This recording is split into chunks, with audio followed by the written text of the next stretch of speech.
Good morning students. शुभ प्रभात विद्यार्थियों। आज से हम लोग कक्षा 7 की गणित चालू करने जा रहे हैं।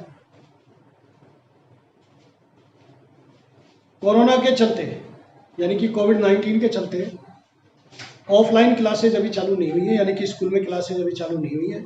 तो आपकी तैयारी को अनवरत जारी रखने के लिए और कोर्स को समझाने के लिए, कराने के लिए ऑनलाइन क्लासेज की व्यवस्था की गई है, जैसा कि 6ठी, 8वीं, 9वीं और 10वीं की क्लासेज चालू हो गई है। आज से आपकी क्लास भी चालू हो रही है कक्षा 7 की। और पहली प्रश्नावली हम चालू करते हैं, नाम है पूर्णांक। तो पूर्णांक वाली प्रश्नावली हम लोग चालू करेंगे और कक्षा है कक्षा 7। कक्षा 7 के सभी विद्यार्थी ध्यान देंगे। प्रश्नावली 1,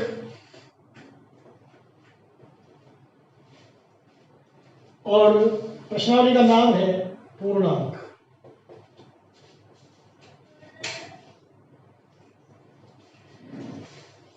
बच्चों, राशियां दो प्रकार की होती है। अगर हम राशियों की बात करें तो राशियां दो प्रकार की होती है, चर और अचर।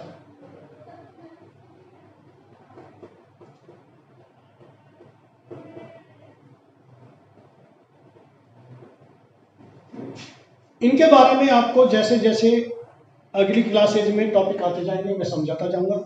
फिलहाल आप इतना ही ध्यान रखेंगे, सभी अचर राशियां, सभी अचर राशियां,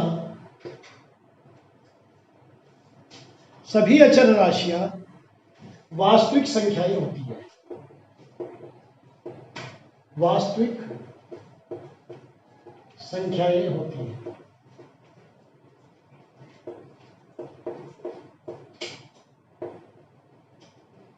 इसके बारे में भी आगे की कक्षा में अध्ययन करेंगे। वास्तविक संख्याओं का अध्ययन आगे की कक्षा में होगा। फिलहाल आप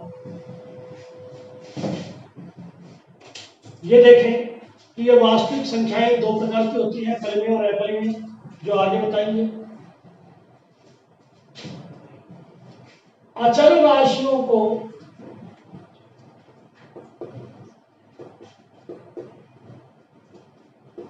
अंकों द्वारा, गणित के अंकों द्वारा प्रदर्शित करते हैं।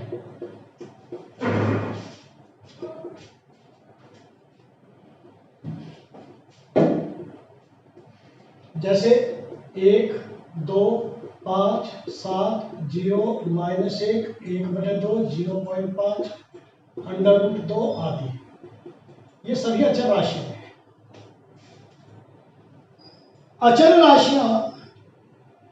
अचर राशियों का यदि मैं वर्गीकरण करूं तो ये कई प्रकार की होती हैं। उनके उदाहरण कई प्रकार के होते हैं। इनके उदाहरण, नंबर 1,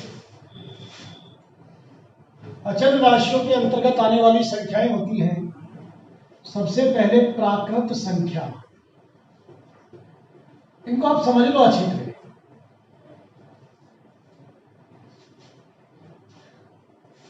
अचर राशियों के उदाहरण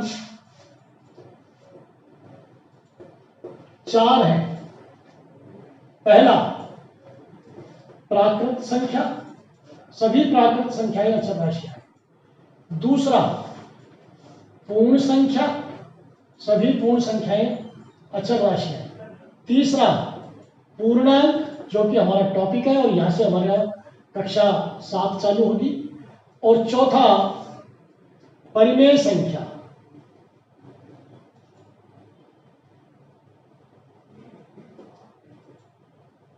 परिमेय संख्या, प्राकृत और पूर्ण हम पढ़ चुके हैं पहले पिछली क्लास में। पूर्णांक इस क्लास में पढ़ेंगे।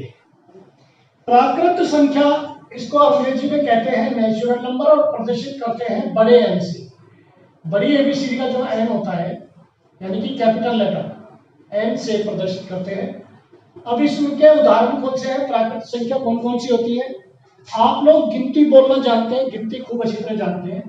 तो 1, 2, 3 4 अनंत तक, ये अनंत का निशान है, ये सभी संख्याएं प्राकृत संख्याएं हैं। मान लीजिए मैंने आपसे कहा कि आप बिंदु यहां से चलिए और इस दिशा में चलिए, ठीक है। यहां पर 1 किलोमीटर है, यहां पर 2 किलोमीटर है। आप कुछ समय पश्चात यहां पहुंचे, यह आपका स्टार्टिंग पॉइंट है, स्टार्टिंग पॉइंट, मूल बिंदु जहां से शुरू किया आपने। मैंने कहा कहां पहुंचे आपने कहा सर 2 किलोमीटर पर। तो 1 से 1 2 3 4 जो भी संख्याएं होंगी वो आपकी क्या होंगी, प्राकृत संख्या। हमने कहा आपने कितने आम खाए कि सर 1 आम खाया, 1 2 3 4, ये सभी प्राकृत संख्याएं हैं जिन्हें हम काउंटिंग कहते हैं। आपके पास 8 कंचे हैं तो 8 क्या हुआ, प्राकृत संख्या। इसके बाद है पूर्ण संख्या।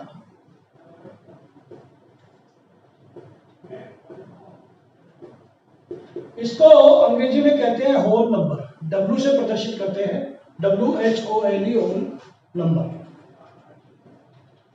यह है नेचुरल नंबर, NATURAL, आपको याद रखने की जरूरत नहीं, हिंदी मीडियम वाले बच्चों को।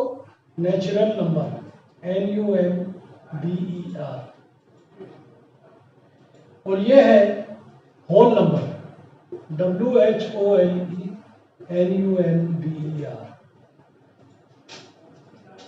हमने आपसे कहा कि आप यहां से चलो, पर्टिकुलर पूर्व दिशा में चलो, और ऑन द रोड, सड़क पर चलना है आपको, जिस पर कि किलोमीटर के स्टोन लगे हुए हैं। आपकी पोजीशन मान लीजिए यहां पर है। हमने आपको फोन किया, हाँ भाई कहां पहुंचे, 1 किलोमीटर पहुंचे क्या, आपने कहा नहीं। तो कहा हो कि सर मैं चल तो गया हूं लेकिन बीच में हूं कहीं पर। यानी कि 1 से छोटी संख्याओं की भी हमें आवश्यकता हुई। तो 1 से छोटी संख्याओं में, 1 से कम संख्याओं में शुरुआती बिंदु 0 लेने पर मैंने कहा आपने खाना खाया कि नहीं खाया। 1 से पूछा आपने कितनी रोटी खाई, कि आपने 8 खाई, मैंने 8 खाई है। उसने कितनी खाई, मैंने 2 खाई है। आपने कितनी खाई, मैंने नहीं खाई। नहीं खाई मतलब 0। तो 0 से प्रारंभ होने वाली संख्याएं, 0 का बहुत महत्व है, जो अनंत तक जाती है ये सभी पूर्ण संख्याएं कहलाती है। ये अब पूर्ण हुई है।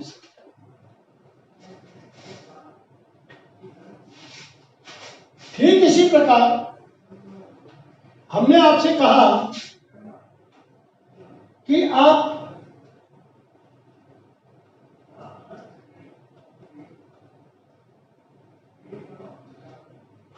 दो किलोमीटर आ जाइए, मैं यहां आपका वेट कर रहा हूं।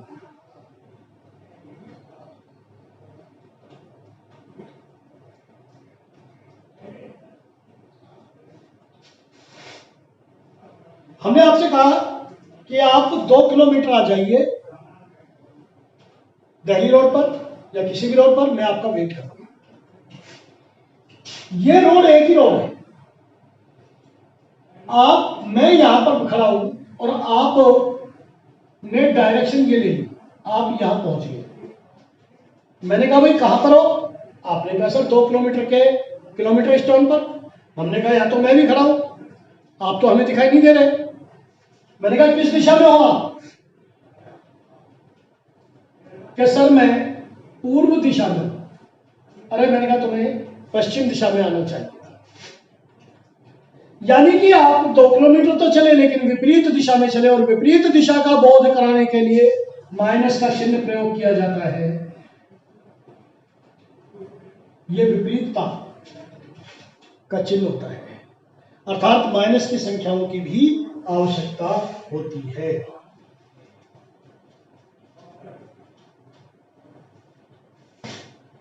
तो पूर्णांक ऐसी संख्याएं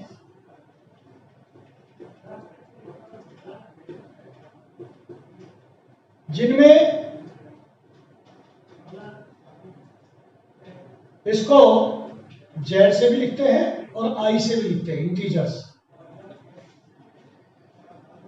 पूर्णांक ऐसी संख्याएं जिसमें धनात्मक संख्याएं भी हैं, ऋणात्मक संख्याएं भी हैं और शून्य भी है।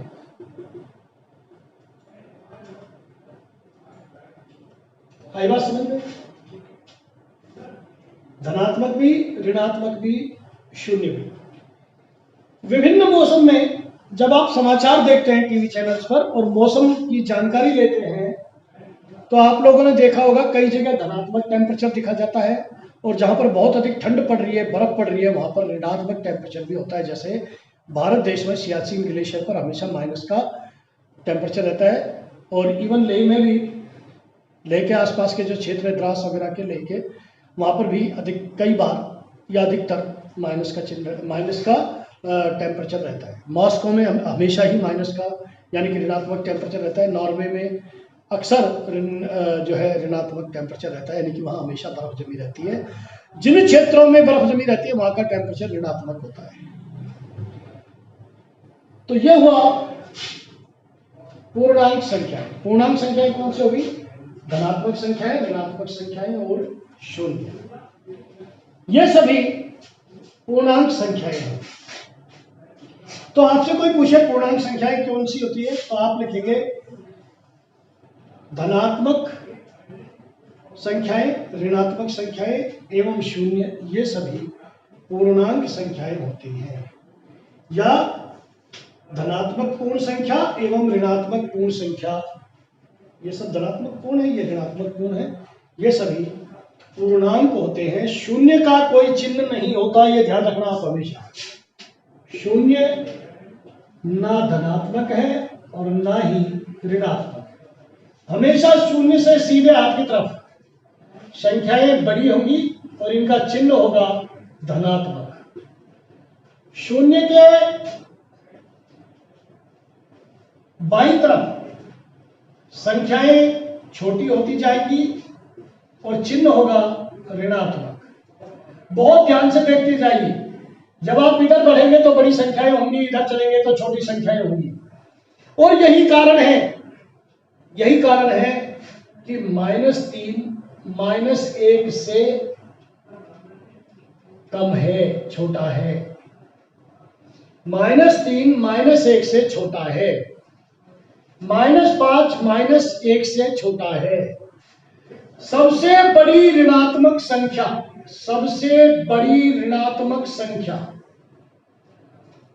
-1 है और सबसे छोटी धनात्मक संख्या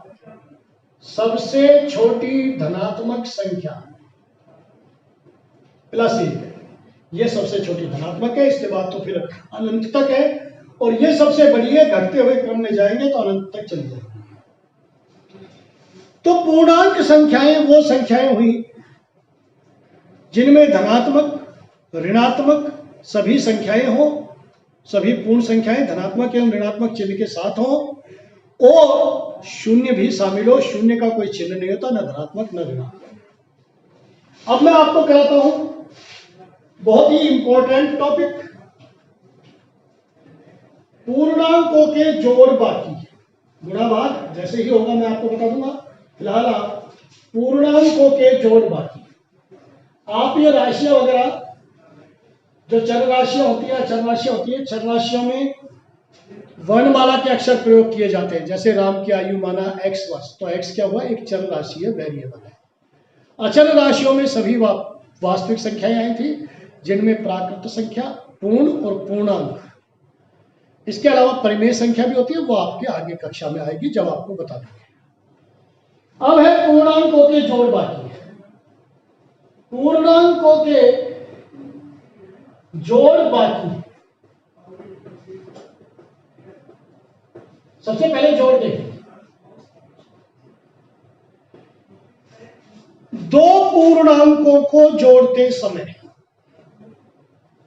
ध्यान दें,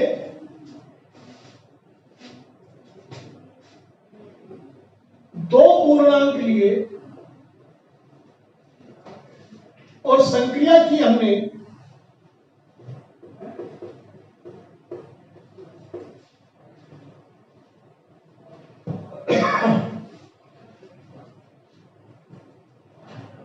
देखिए, दो पूर्णांक लिए, दोनों पूर्णांक यदि धनात्मक है, ये पूर्णांकों के चिन्ह ब्रैकेट में है। संक्रिया यह है, दो धनात्मक पूर्णांकों को जोड़ने पर धनात्मक पूर्णांक ही प्राप्त होगा। दो धनात्मक पूर्णांकों को जोड़ने पर धनात्मक पूर्णांक प्राप्त होगा। और यदि एक धनात्मक है और एक ऋणात्मक है, ऐसे है या ऐसे है, तो परिणाम जो भी संख्या बड़ी होगी उसका चिन्ह आएगा, बड़ी संख्या का चिन्ह।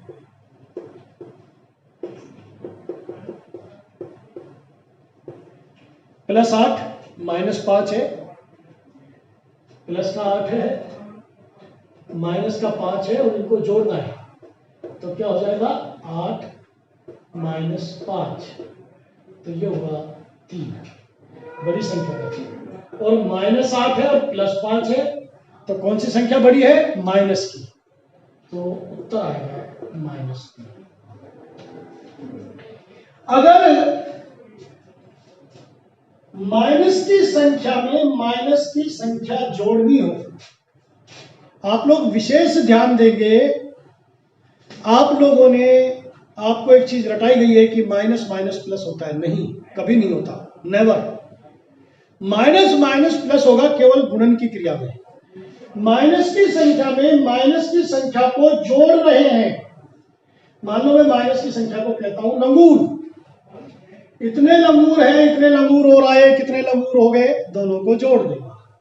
तो माइनस की संख्या को माइनस की संख्या में जोड़ने पर अंक तो जुड़ेंगे, अंकों का तो योग करेंगे और चिन्ह रहेगा माइनस का। बहुत ध्यान से देखिए, समान चिन्ह होने पर अंक जुड़ जाएंगे। विशेष बात ध्यान रखेंगे, अगर दो पूर्णांकों को जोड़ रहे हो और समान चिन्ह है, बस ये ध्यान रखो आपको, समान चिन्ह होने पर अंक तो जुड़ेंगे और चिन्ह वही रहेगा, प्लस का है तो प्लस का और माइनस है तो माइनस का। और असमान चिन्ह होने पर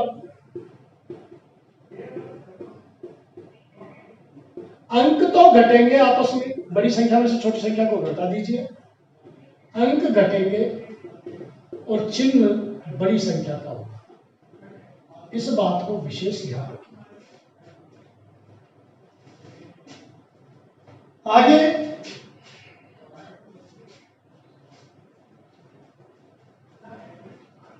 अगर मैं संख्या रेखा पर निरूपण के साथ बात करूं आपसे कि संख्या रेखा पर कैसे करेंगे, संख्या रेखा किसे कहते हैं मालूम है किसी को? ऐसी सरल रेखा जिस पर निश्चित पैमाना मानकर अंकों को प्रदर्शित किया जाता है, वो संख्या रेखा कहलाती है। यह संख्या रेखा है, मान लीजिए मैं यहां से शुरू करता हूं, 1 2 3 4 एंड सो ऑन। ये कौन सी संख्या हुई? प्राकृत संख्या की, ये नहीं है, यहां से शुरू है बस, प्राकृत संख्या की संख्या रेखा। अब ये कौन सी हो गई? पूर्ण संख्या की संख्या रेखा। और जब माइनस शुरू होगा तो ये हो गई पूर्णांकों की संख्या रेखा। संख्या रेखा पर यदि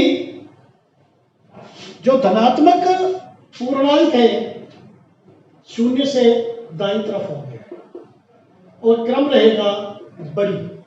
जैसे ही दाईं तरफ बढ़ेंगे बड़ी संख्या होती चली जाएगी। विपरीत दिशा में जाने पर शून्य के संख्याएं हो जाएंगी छोटी और क्रम घटेगा। ये मैं आपको भी थोड़ी देर पहले बता चुका हूं।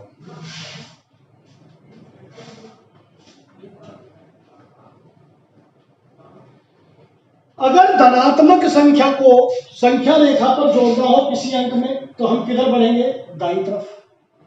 ऋणात्मक संख्या को जोड़ना हो तो बाईं तरफ। ऋणात्मक को जोड़ना, देखो एक धनात्मक को जोड़ना है तो हम किधर जाएंगे? दाईं तरफ संख्या रेखा पर। पहले धनात्मक का ही देख लीजिए। धनात्मक को घटाना है तो हम जाएंगे बाईं तरफ, उल्टे हाथ की तरफ। यहां से मान लीजिए मैं कहता हूं 2 अंक घटाओ, 2 स्टेप पीछे जाओ, तो इसका मतलब आप बाईं तरफ जा रहे हैं। समस्या यहां नहीं आती, समस्या यहां आती है ऋणात्मक को जोड़ेंगे तो क्या होगा?